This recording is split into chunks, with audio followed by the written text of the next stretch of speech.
All right, everybody. Welcome back to another edition of the Teardown. My name is Jeff Gluck. I'm along with Jordan Bianchi. We are motorsports writers for The Athletic, and today we're here to talk about the Darlington race where Jordan currently is. Hopefully no ants there no year. Ants. Jordan, no ants in the room with you. No ants. I was told there would be no ants, and there are no ants, so we're good. That's wonderful. Well, what an improvement. It looks like your Wi-Fi's also holding up great there, so off to an amazing start. You've had a better weekend than I have. If anybody's watching this live stream, apologies for the appearance on my nose here. I nerfed it at a 5-year-old's birthday party yesterday going down a slide. So I need to smashed my I need to hear all of the details. I need to hear. This is what I care about. This is what I'm here for. This is what I'm here for. You can't bring it up and then not tell me what happened and not make fun of you.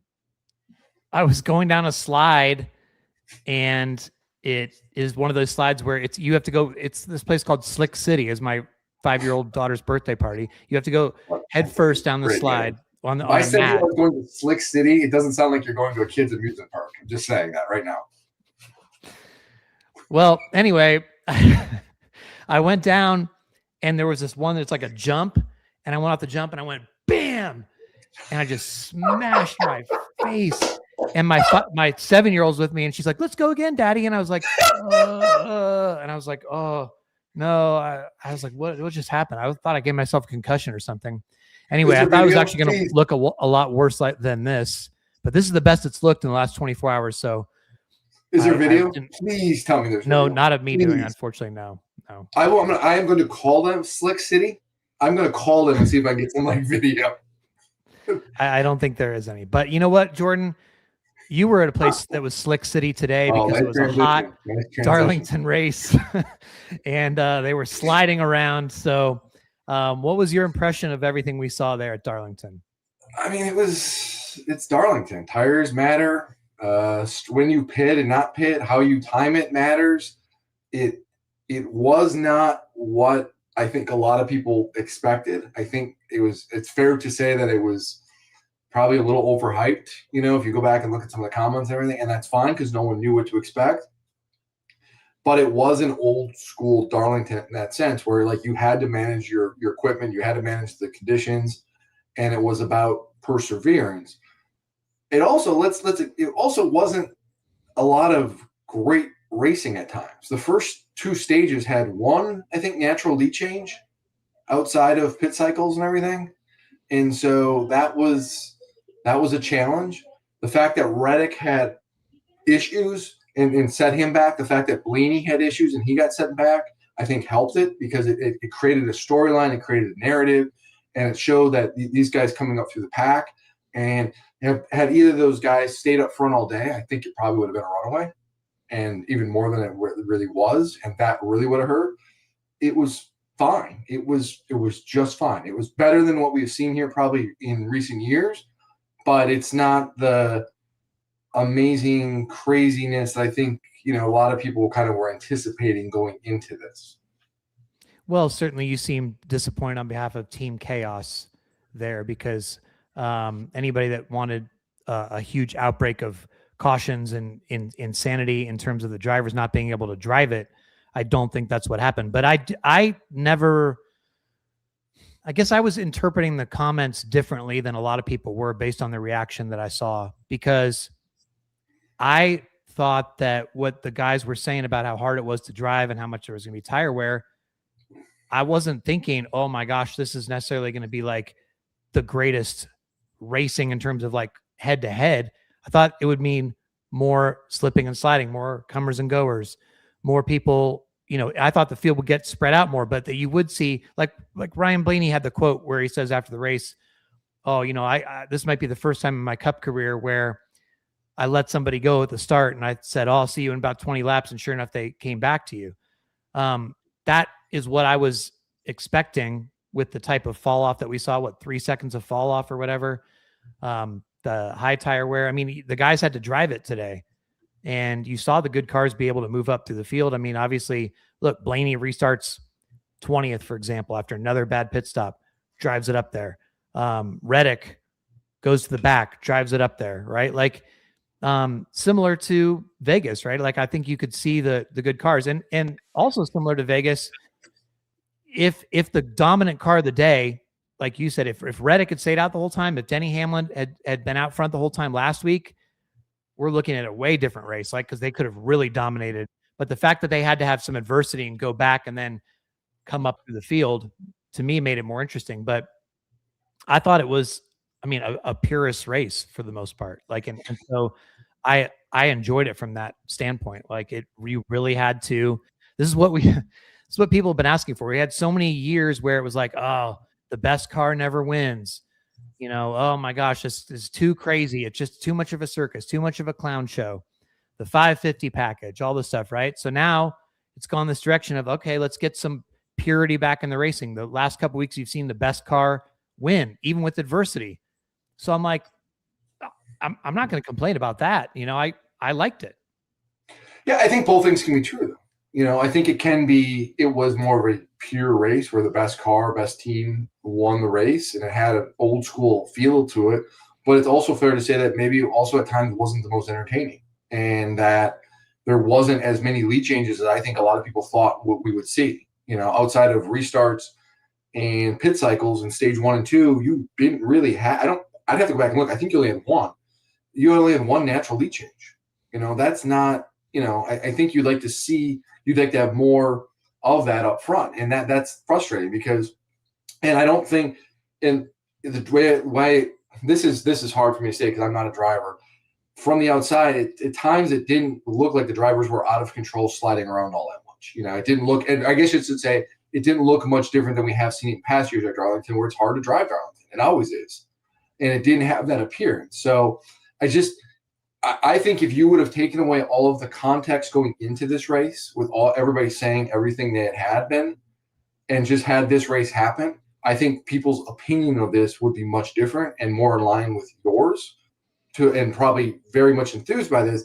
I just think that the hype machine that was put into this almost is going to it was almost to a level it was never going to match.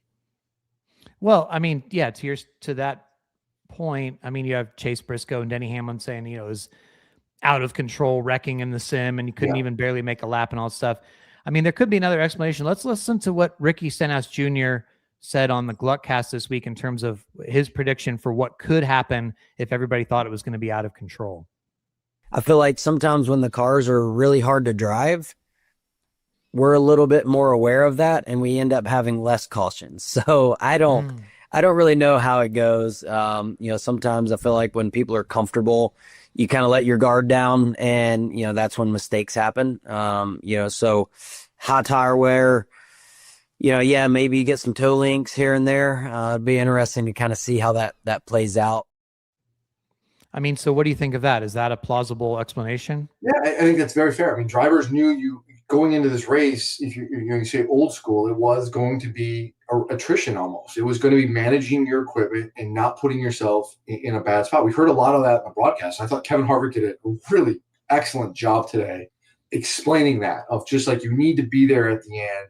You have to put yourself in a position to capitalize when others have issues. That was it to some degree. And then to his other point, when I was talking to a lot of crew chiefs this weekend in the garage, they echoed some of the comments that we had heard going in about, hey, this is going to be unpredictable, it could be chaotic, and these kind of things. But there was also a good number of crew chiefs that I spoke with. They're like, this is what's going to happen. This is what typically happens in this scenario, is there's going to be one team that is going to hit on it. You know, everybody's searching. Everybody's going to look for different things. Somebody's going to hit on something, and they're going to stop everybody. And in a way, that was kind of true. Now, everything that the issues that Reddick had and having to go from the back, like, helped it because it added a narrative and everything like that. Same thing with Blaney. But they certainly hit on it. The 2311 cars, and Denny said this in his post-race comments, they had a lot of speed. I mean, Bubba was fast today as well. And Riley Herbst had his best race as a 2311 racing driver. So they certainly seem to have found something that separated them from everyone else.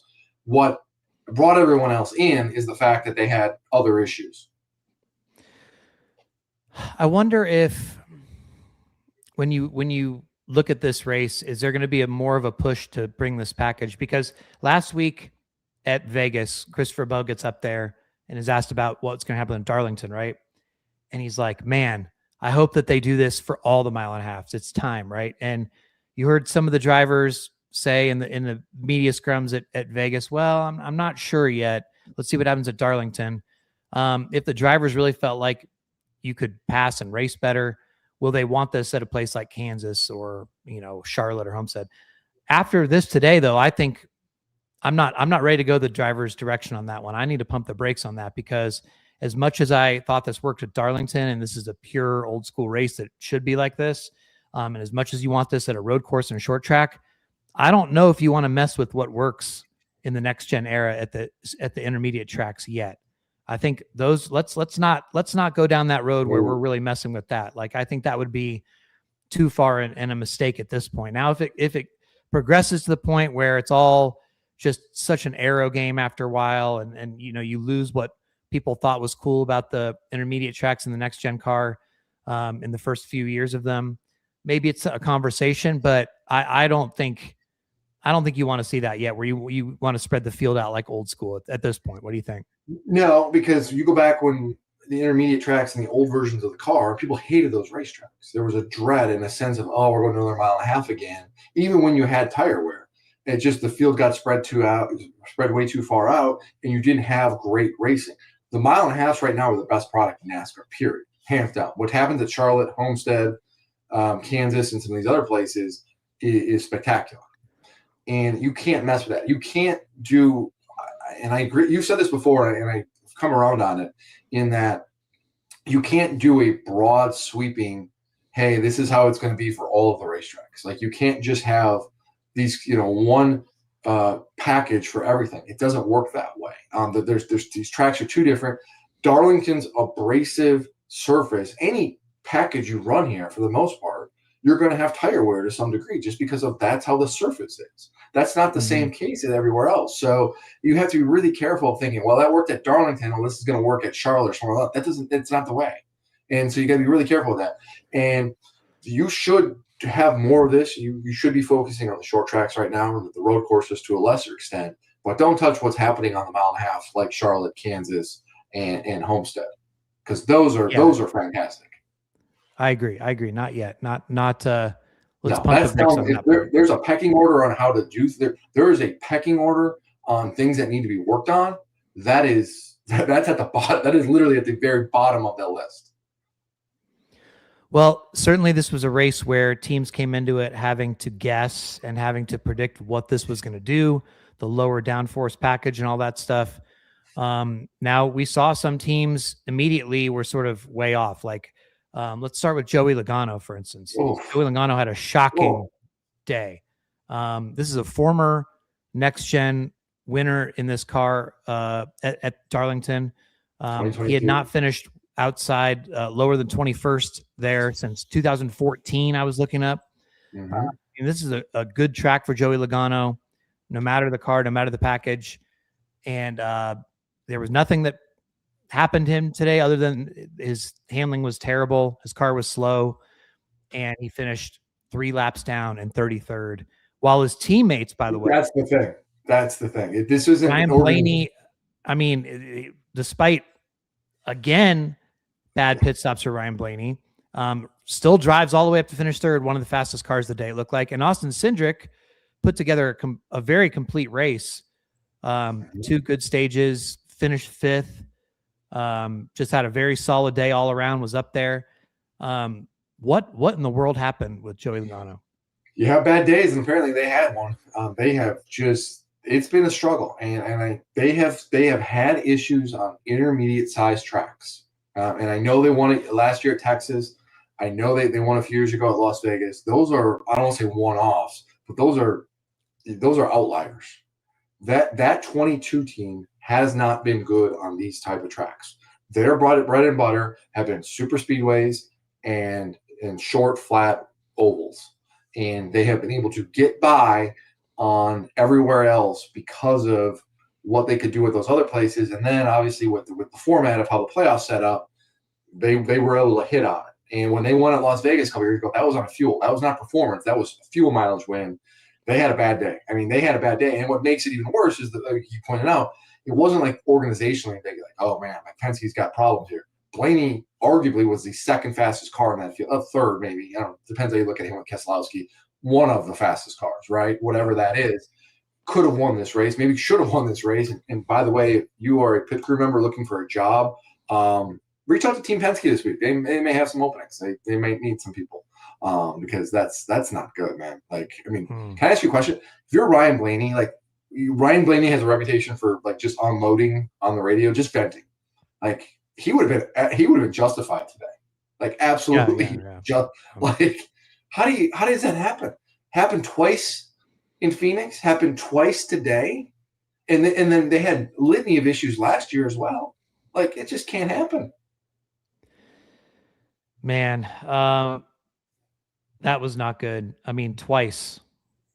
You know, and it's, you know, you're just coming off a week where you're like, let's put together a clean week. And then not once but twice today. I would just be, but what can you do? I mean, you can't.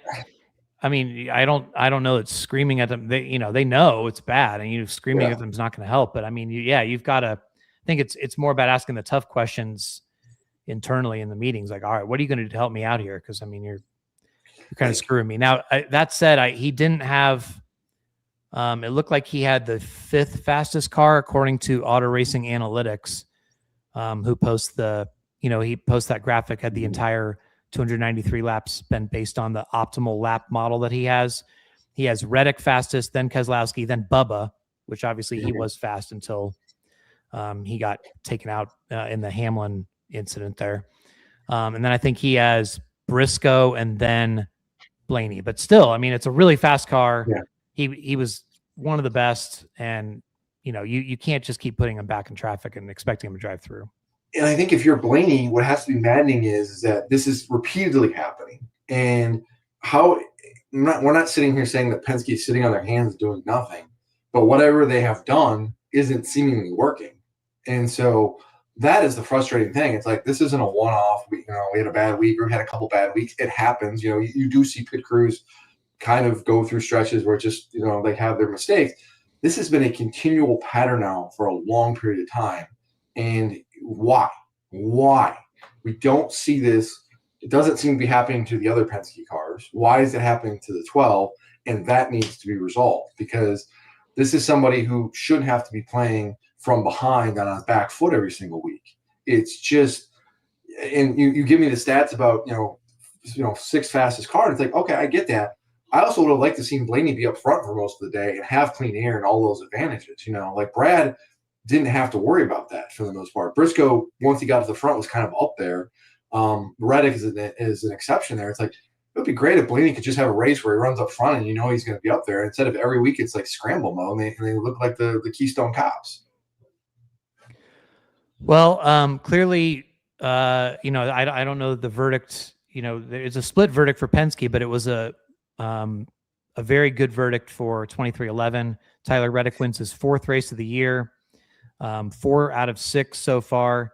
He won the pole, and then battled these electrical issues, obviously, with his alternator. It was hot inside there, and he's able to get it done. Bubba would have had a good race if not getting caught up in the Hamlin thing, where Hamlin punted Eric Jones, and then Bubba sort of ran to the back of that. Riley Herbst was also going to have a great day. Got wrecked by Zilich, and then he got into something at the very end with Briscoe as well that dropped Briscoe back. I didn't see it.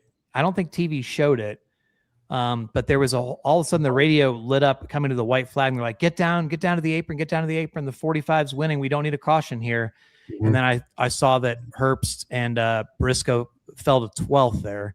So I didn't know what happened, but some sort of incident. Anyway, Herbst ended up finishing 35th, Bubba 34th, but 2311 certainly had the speed to have a much better day. Reddick now has a 95-point lead after 6 races, but 60 of those points are due to the increased bonus. So the 15 more per win this year that you get now. He would only, and this is honestly, Jordan, this is why this is important that they added the bonus the increased points, because imagine if he had won 4 of the first 6 races and he only had a 35-point lead right now.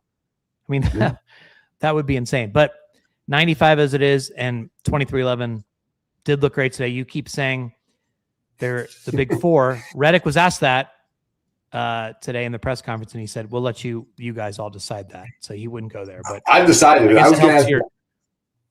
I was going to your argument.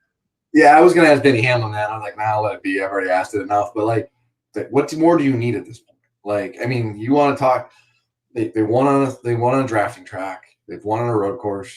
They've won on an they won on an intermediate. They won on Darlington. They've won these places at various places. Like, what more do you need? What more do you need as evidence to say that this team is here to stay and they are legit?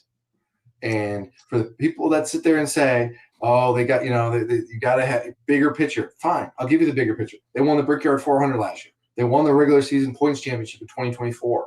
Reddick, for many years now, has been considered one of the top young talents in this garage. He has shown an ability to win and run well everywhere.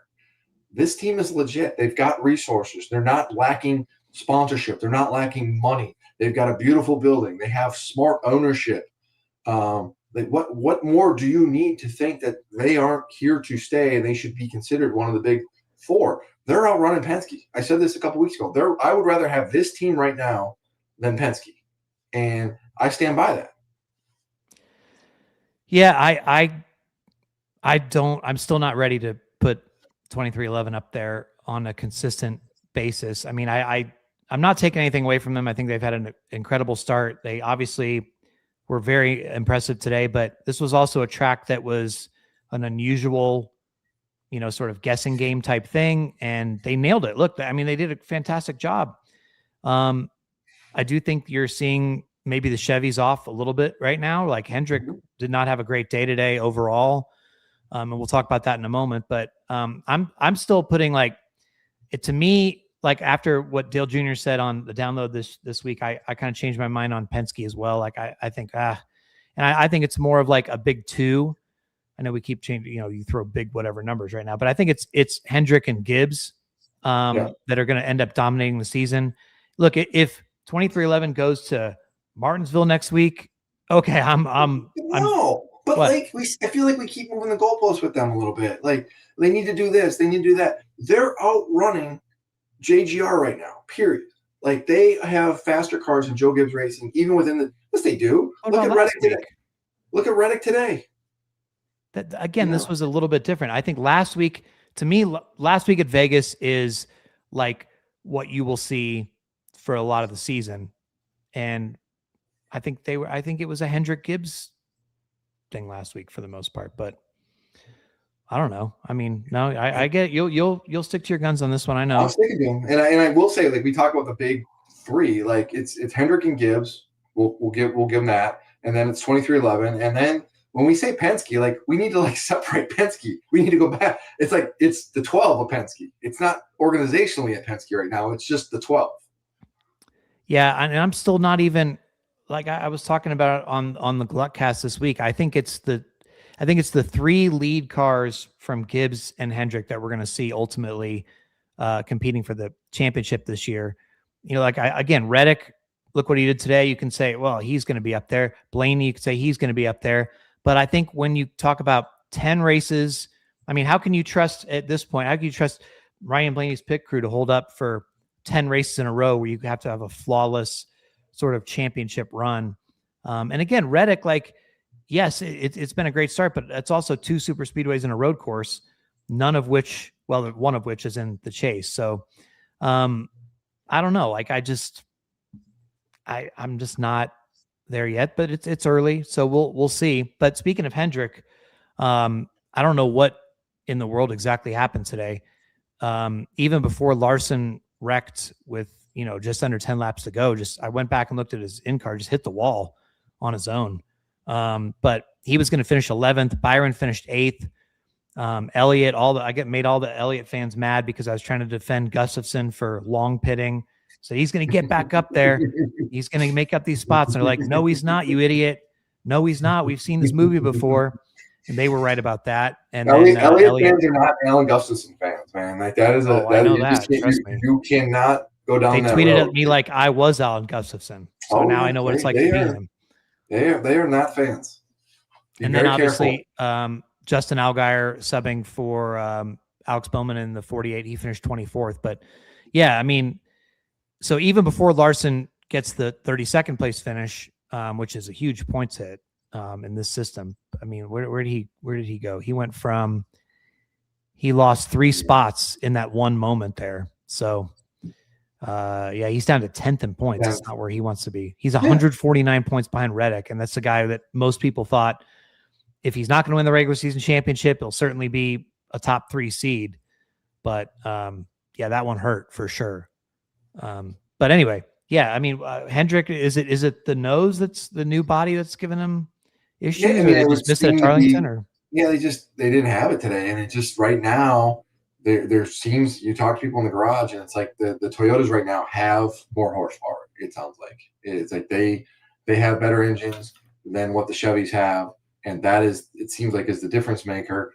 And then that, you know, you've got a new car in this, and that's an issue. And Darlington, they've been hit or miss. Like you know, they've been good at Darlington at times, and then other times they're off, and it's never consistent. Byron dominated this race a year ago. But then you come back in the spring, and then they weren't the same either. So, you know, Larson was a 7th place car today thereabouts, and I wouldn't panic if you're a Kyle Larson fan. I would look at this situation and say, okay, they just need to kind of figure some things out here a little bit. Execution is an issue as well, but they will be okay. I mean, this is part of the development of a new car, in that you're going to need some time to work through this and to go to these different tracks and figure out what's working. And it's always let's figure out where they're at in June, July, than where they're at, in late March, because that's going to be the true indicator. And right now it's just getting through this. But even as off as they are, you know, Byron and Elliott are still knocking out solid finishes, and Larson would have had he not made a mistake there at the end. So, you know, it's a high bar they have to live up to, but they're certainly doing enough right now to at least keep themselves in the conversation. Yeah, I just, you know, there was a big storyline coming into this year of, will Larson have to race any differently with this point system? And he kept saying no. And there was a lot of evidence for that, right? Because like last year he would have won the regular season championship overall, or the championship overall. He had the most overall points, say, right? If it was a 36 race thing. But then you see these mistakes, like, you know, the moment where he comes across SVG's nose out of no, you know, pits from 4 lanes down or whatever, right? And you're just like, man, what was that? And then, you know, today running alone 10 laps to go, just hits the wall. I mean, the giving up points, it really is going to matter. And these moments really come back to bite you in this kind of system. So, you know, did you talk to Cliff Daniels afterwards, or?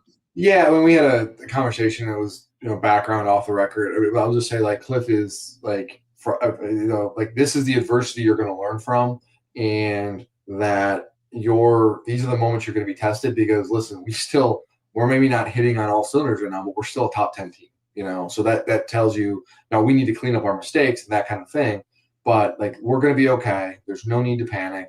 We need to be better, obviously, but if this is where we're being judged on right now, we're going to be okay, because we can build off of this. But this is what builds teams and adversity. And you go back to Reddick in 2025. Tyler Reddick didn't win a race. Now Tyler Reddick is unbeatable, apparently. You know, like, you're going to have these moments, and you have to learn from them and figure it out. And that's kind of where they're at right now. Well, somebody that did pass the test today, I thought, was RFK Racing, certainly. Oh, my goodness. You had a moment where they were 1, 2, 3. Keselowski led a race high, 142 laps. Of course, you know, you don't know what would happen if Reddick wasn't buried in traffic, but still great performance for Keselowski. Buescher was going to have a much better finish than 9th had he not been tagged by Reddick there trying to get to pit road. Now, let's talk about that really briefly before we. I'll say Ryan Preece as well. He kind of faded back, but he got back up to 13th. But all 3 of their cars had speed. But I do want to mention the incident with Buescher and Reddick, because I really thought that was on Buescher, to be honest.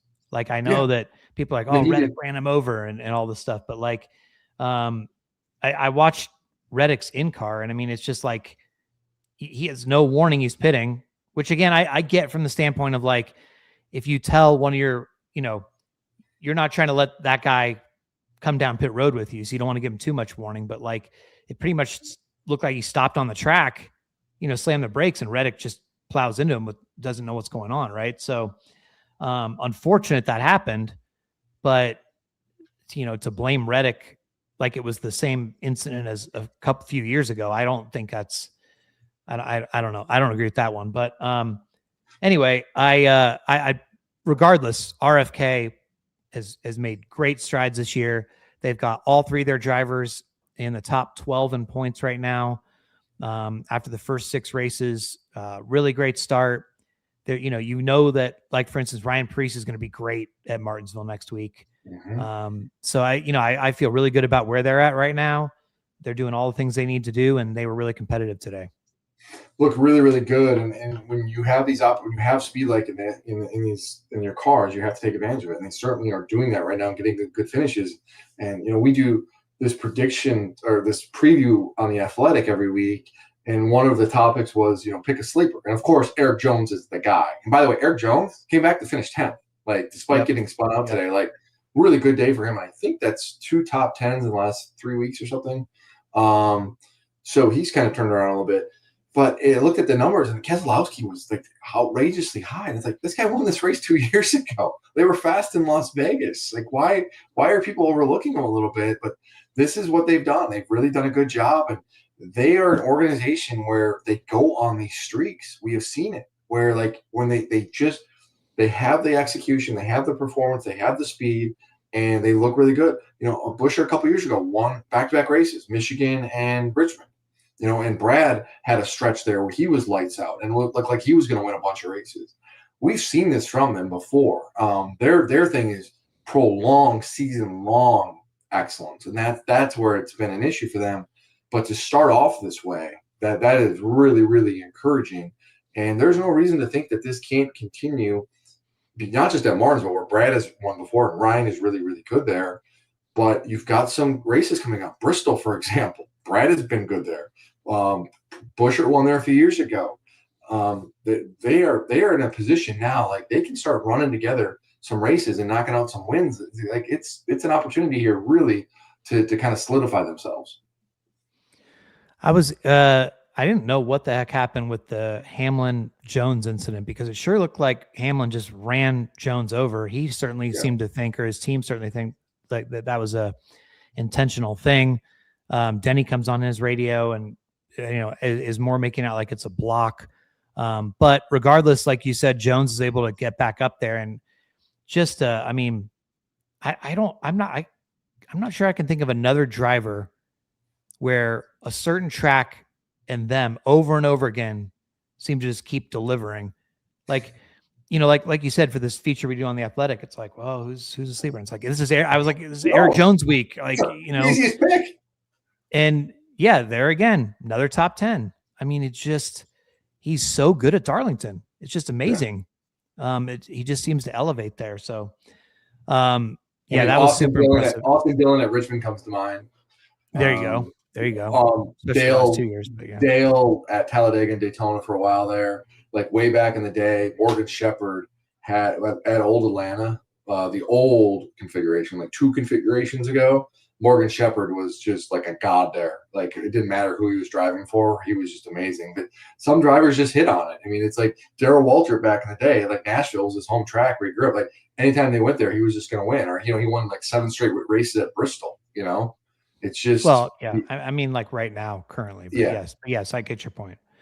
Carson Hocevar, by the way, came out of pretty much nowhere. Like he ended up being the lead Chevy, drove all the way to 4th. He really wasn't. I think they have a loose wheel at some point. I mean, they had 2 things today. One, they had an unimproved adjustment. Start in the back. Yep. They had to start in the back to begin with. They had to make some repairs, and then they had an issue on pit road. I don't know if it was a loose wheel or a slow pit stop or something. It was some kind of pit issue, whatever that was. And so and that dropped them back as well. But just smart drive, and in a race where you requires patience and maturity and just kind of not making mistakes, Carson didn't do anything. I mean, he was really smooth today. Didn't get involved in anything, didn't push it. You know, if you're looking like, oh, this driver is going to probably get in the wall, like you maybe he would be on your list. No, he drove a really smart race today and showed the talent that he has. And when he figures this out and puts this together, and when Spire starts putting this all together, look out. Like they are going to do some damage.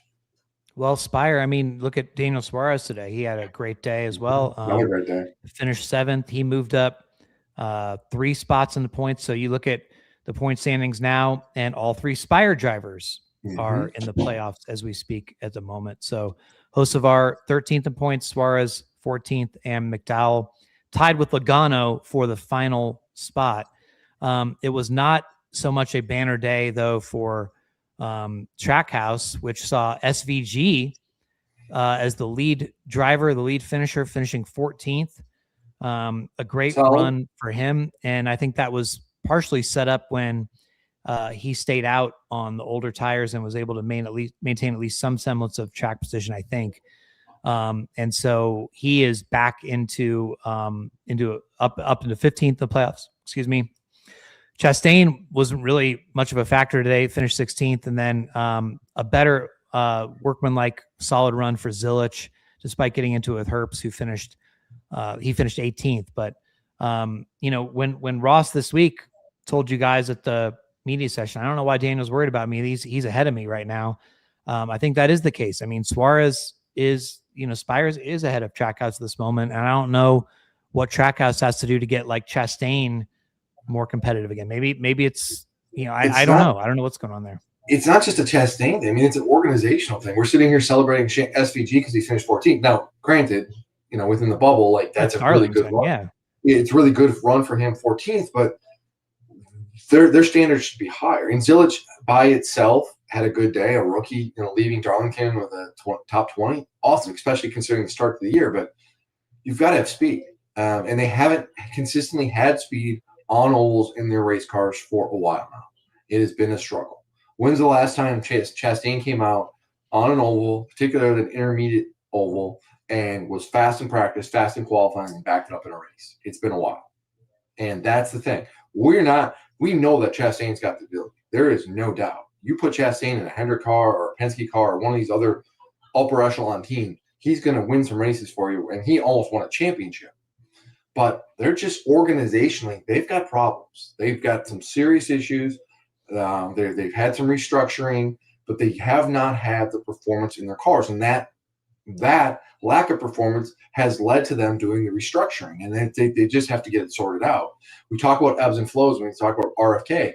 With these mid-tier teams, if you will, it seems with this next-gen car, it's like they'll go on heaters for stretches, and then they'll fly back, and then someone else jumps up. And it's just this, revolving thing. And right now, Trackhouse just can't figure out how to get their turn at the wheel. Joe Gibbs Racing was led by Ty Gibbs today. It was going to be Briscoe, I think, until that incident. But Ty Gibbs, yet another top 10 finished 6th, putting the Ty Gibbs hate watch on NASCAR memes on hold for yet another week. So poor NASCAR memes is going to have to find a different bit pretty soon there, apparently. But I mean, it's but I don't know though. Like Bell, he was a lap down in 19th. What? They just had a bad day. That was weird. They were never in the ballpark today at all. They like Logano. They were just off. They just picked a bad day to have a bad day, and I'm shocked because I thought this would be a Seabell type race, and I thought he was going to be a player in this, and they just did not hit on it at all. Well, another team that didn't hit on it today, I'm trying to find this Seth Eggert stat. He's like the man with all the stats. He's the keeper of the stats with all these interesting charts that he has and all this stuff. So he has a stat that says the last time RCR ended the first 6 cup races in a season without a single top 10 finish, it was a single car team in 1982. Ricky Rubber, the driver. Kyle Busch today finished 21st. Austin Dillon finished 25th. And they both had pretty good qualifying efforts, I thought, right? So Dillon was top 10. Yeah, like it was going to maybe be a good Busch day, was but too. it did not work out that way. So I don't know what you do at this point. If you're, I mean, Kyle Busch is 23rd in points. Dylan is 26 in points. Is there any hope of getting this thing turned around? It's hard to think. I mean, if they don't have speed, how do you correct the problems? And when they have had moments where it looks like they've kind of figured it out, there's been other mistakes, and so it's just organizationally they are in a slump right now. I mean, that is clear as day, and they're another team that has done some restructuring lately behind the scenes, and that there's a reason for that.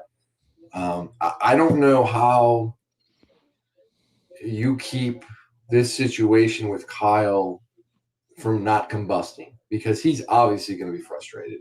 The season is going the wrong direction. You're getting yourself in a bigger points hole. It's not even about just winning races. It's just like running decent enough to build some consistency and build something off of. They're not even doing that. And on the tracks where you think he could make a difference, like here, it doesn't matter. I don't know what you do, but it's a struggle right now, and there doesn't seem to be any ready solutions. But it's going to be very interesting to see if this continues. At some point, there's going to be a breaking point. Period. Who's the number one? If we had a power rankings of teams, we just went through all the teams' finishes, the big teams' finishes. Who's the number one team in your power rankings of teams right now? Like organizations or just single one team? Organizations. I'm sorry, man, but like 20, like it's probably 23-11 just because of the wins. I mean, you have to acknowledge that, and the fact that Bubba was second in points until today through no fault of his own and had an issue. Riley Herbst is Riley Herbst, but I feel like that it almost has to have an asterisk next to it. And so he's had a much better season though, Riley Herbst. I mean, he's shown more. He hasn't gotten the finishes, but he's shown a lot better. It's fine, but your two teammates were also leading the point standings. I get that. So, I'm just saying he's improved. He is much better improved. There's no doubt, 100%. And today's a good example of that. So I just give them the 23-11 because you have to. So your number one is 23-11. Number one team in NASCAR right now is 23-11. Yeah, and then Joe Gibbs Racing is second, clearly. Okay, I'll put Joe Gibbs Racing number one. I'll put Hendrick number two. I'm not going to drop Hendrick based on what have they shown from you? What have they shown at all this year that they don't? Why would they not be ahead of 23-11? Why would they not? They are ahead of 23-11. Why would 23-11 not be ahead of them? They've got. I mean, 23-11 has had more consistency. They've led more laps. They've had more speed. They've had more points. Why? We've only had 3 traditional races. We've only had Phoenix, Vegas, and Darlington. Okay, and Darlington to me was sort of an outlier of. Well, I don't know. I'm just not ready to go there yet. I'll put 23-11 third. Then I'd probably put RFK. Yeah. Then I'd probably put Spire. I might put Penske. Then Spire. I don't know. It's how far down do you put Penske? You have to you almost have to. I don't know how you look at Penske because you have to parse it out. Like you just have to put Blaney. Blaney just won Phoenix. So. Yeah, but then his two teammates are so up and down. Reddick, Hendrick was better today, but Logano is just that's a tough situation right now. So what? Tell me the rest of your. So you've got 23-11 JGR. Then where do you go third? RFK. RFK above Hendrick Motorsports. Right now, why not? Okay. Then who you got? I mean, I'm looking at the standings, right? Let's see. Hendrick is 5th and 6th with Byron and Elliott. Larson's 10th. I mean, yeah, then Hendrick. So RFK, then Hendrick. That'd probably go away B. And where do you go? Spire? Or Spire. Has to be Spire. Has to be Spire, right? So how far down is Trackhouse? Oof. I mean, a ways. I mean, Zane Smith. I mean, can we talk about Zane Smith for a second here too? A front row. I mean, you look at where his teammates are running, but then compare where Zane is running. He's 19th in points. I mean, he's done a really good job. Yeah. No, he has. I don't think they had their best day today, but Yeah, I mean, he has had a good start to the season for sure, and he was right on the cusp of, right. He lost a little ground in the points today, but yeah, I don't know. It's interesting though. And then RCR, you put RCR below Trackhouse for sure, but how far down do you put him? I mean, it's like, oh man, it'd be behind Trackhouse, probably ahead of. Yeah, it's a cluttered at that point. I mean, when you're debating whether to put front row or RCR, yeah. I mean, you're like, geez. I mean, Zane Smith's you put him up. Right. No, he is. That's I mean, so it's crazy. I mean, Colleague has got a drive. I mean, AJ Allmendinger's higher in points than any of the and that's despite Colleague not getting any support and all of the things that they have going on. Like, I don't know. They didn't have a good day today. Their cars were 30th and 31st today, though. But what else do you have in your notes from this weekend? Can we talk about the throwback stuff really quick? Yeah, let's do the throwback stuff. I'd love to talk about this. Listen, I'm fine with them not requiring everybody to do the throwbacks and do the alumni weekend or the traditional weekend or whatever. The throwbacks on the cars themselves, I'm not getting hung up on because, like all the other podcasts talked about this week, I thought some of the schemes that people were doing, oh, it's a throwback to my Legends car.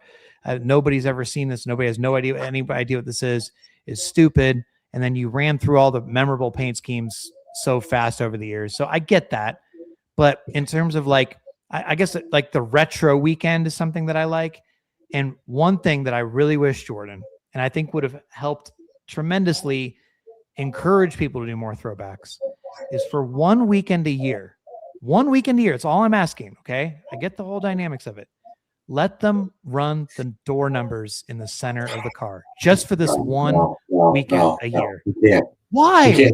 Because know it's going to, because you're opening up a Pandora's box.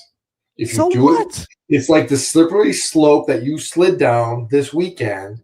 You can't do it because if you open that door up, then people, well, pun intended, if you open that up, people are like, oh, see how great that looks? We should do that every week. And then it's like, oh, maybe we could do it. No, you have to. And there's nothing wrong with the car number where it's at. It's fine. Like, let's stop. Don't be like this. Don't. It's fine. Well, what's your attachment to having the door number so far forward? It's not a big deal to me. I'm not making out like I'm going to die on this hill, but I just think it's fine the way it is. It's out of all of the things in NASCAR that you could sit there and say, hey, we need to fix this and that and this will help the sport grow and all that. Where the door numbers are at is so far below everything else. I just can't stress that enough. But what would be wrong with 1 weekend a year for the retro weekend? Because if you do it once, people are going to want to do it twice. You give someone an inch, they're going to take a mile, and then it's going to be so then you're going to have this debate every week, and you're going to be hearing it all the time. And then the next thing is like, oh, we should be doing with this and this. Oh, wouldn't it be great at Daytona too? Like, man, the Daytona 500. And then it's just that's such a NASCAR thing to say. Is like, well, we don't want to do something positive that people will like because they might like it too much and ask us to do it again. That would be terrible. What is it going to do? Like, what difference is it? What tangible difference would it make if you had the door numbers back to where they were for so long? What tangible difference? It would make people, it would make the paint schemes. Some of the paint schemes don't work. They have this huge blank area on them, and it would help just look, it works for some of the cars. We can get a longer sponsor logo on it. I think it works fine. Maybe. But what if you do then? So then you have this Darlington throwback weekend, where would you have some retro weekend, whatever retro weekend, throwback and retro are interchangeable words. So like whatever. Well, people think throwback means you got to make the cars with throwback scheme. I'm saying retro weekend, a tribute to the sport's history. It's semantics. So okay. Anyway, yeah, exactly. And so, like, would some run the middle? Would some run the traditional middle of the door? Would some run how they are now? Like, would you just have, as willy nilly, or do you have a universal? Hey, this is how it has to be. Give them the option. What's wrong with having the option? Sure. I don't understand. People are gonna be like, "Oh my gosh, it might not be uniform throughout the field," and so you might see a car go by at 170 miles an hour and be like, oh, wait now. Oh, that looks terrible because the one behind it, the car number's in the middle of the door and that one's in the front of the door. This looks awful. This race is ruined for me. Like, Sure, who cares if whatever. some do it? If that is gonna revigorate, that's gonna make people happy and get them excited, and it's gonna help grow the sport. Sure, whatever. You'll let us do it.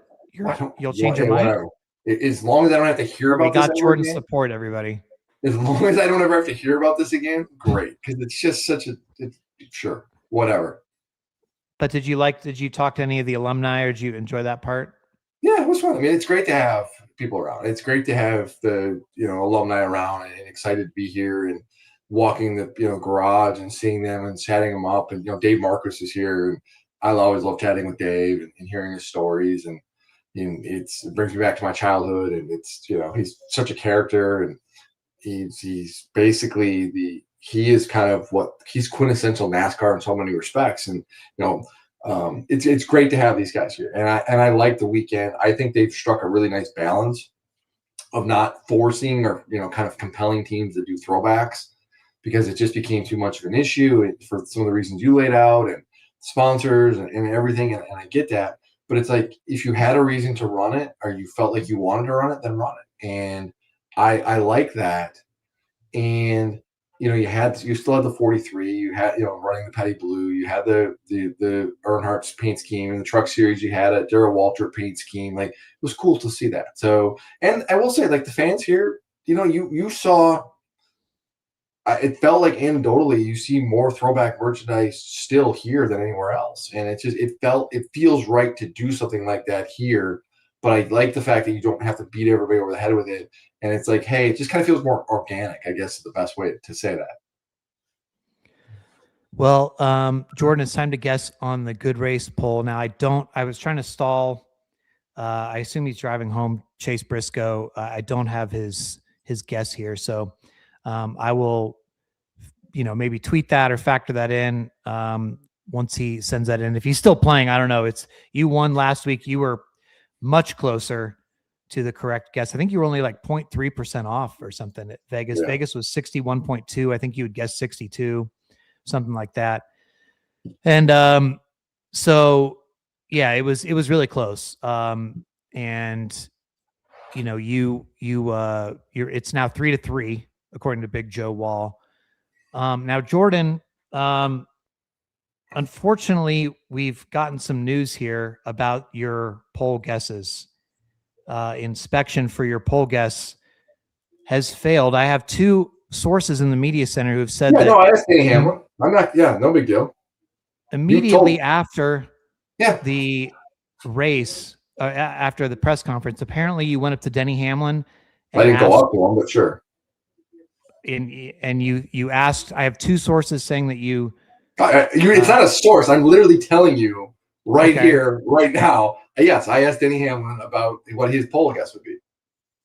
And he was 4 points different than what I was going to guess. You were consulting with somebody else trying to find out. So you were cheating again. Much like how you told Chase Briscoe a few weeks ago, hey, yeah, this is how the race went, and this is, so not really that. Did that help Chase Briscoe? No, it didn't. It's not a matter of whether it helped him or not. It's a matter of whether you did it, Jeff. I apparently Denny Hamlin also said, "Are you cheating, Jordan?" When you asked him this in the meeting. He also dropped an F-bomb too, and honestly, my virgin ears, I frankly didn't like that, and that was very uncomfortable to hear the language like that. So that made me. Really, I don't know that part, but I think that you're. Can you admit that you were cheating here on the poll? I know. I don't think it's cheating consulting people and asking their opinion. What's this? We have a thing. Oh no, it's the photo. It says I'm with cheater. Look, remember that? Bristol, Jordan cheats. Great. So once again, confirmation. Anyway, well, what's your guess this week? 72. Above board. 72. 72. Denny's was 68, by the way. 72 for you. Why are you guessing 72? For all the reasons I listed. I think people's expectations for this race were very high, and it did not give them what they thought it was going to be. And there were not a lot of lead changes in the first two stages of this race. and the lack of caution. When you sit there and talk about how cars are going to be out of control and it's going to be this and that, and you really didn't have that, I think there's going to be a segment of fans who are going to respond accordingly.